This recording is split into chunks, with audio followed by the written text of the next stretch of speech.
So if you're looking at the Hero 10 or the Hero 11, I wanted to highlight some of the differences between these two amazing cameras. So for one, you'll notice that they look very similar. They look like identical. I mean, from the outside, except for the numbers 10 and 11, they got the front screen, they got the back touch screen. Both have great touches to them. Both have the new processors in them, and the mounts on the bottom. Obviously, I have the battery open on the side, but otherwise exactly the same. The big differences are internally, though. For one, the Hero 11 now has 10-bit color, which gives you over 1 billion colors versus like 17 million on the 8-bit color that you'd get on the Hero 10. And if you're like shooting something with the sky or something where like you might see like more of a gradient, like a line on it, this will actually eliminate that because you get so many more colors that gradient is just gonna disappear. It looks amazing.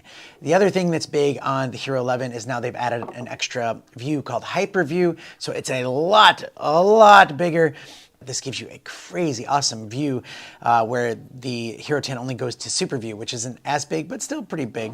The other big part too is it's got a bigger sensor. So a bigger sensor than the Hero 10, just letting in more light, giving a better picture quality, and also allows you to do the new frame aspect ratio, the full frame 8:7 aspect ratio.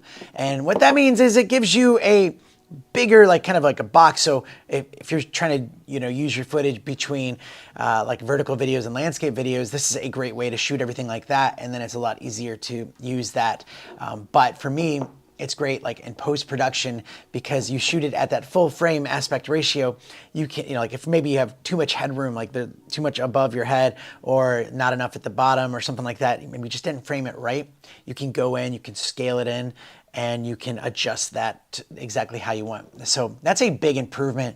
And if you're looking at them both, definitely go with the 11. The 11 it's a beast of a camera. It's fantastic. The 10 is a great camera as well. As for an action camera, it does a great job capturing the picture. The 11 is just better because it's newer and it's got all of those new features like I just described. So definitely look at the 11 as being the better option. The 10 is still a great camera. It still has a great picture and a lot of great features as well, but the 11 is just better in my opinion.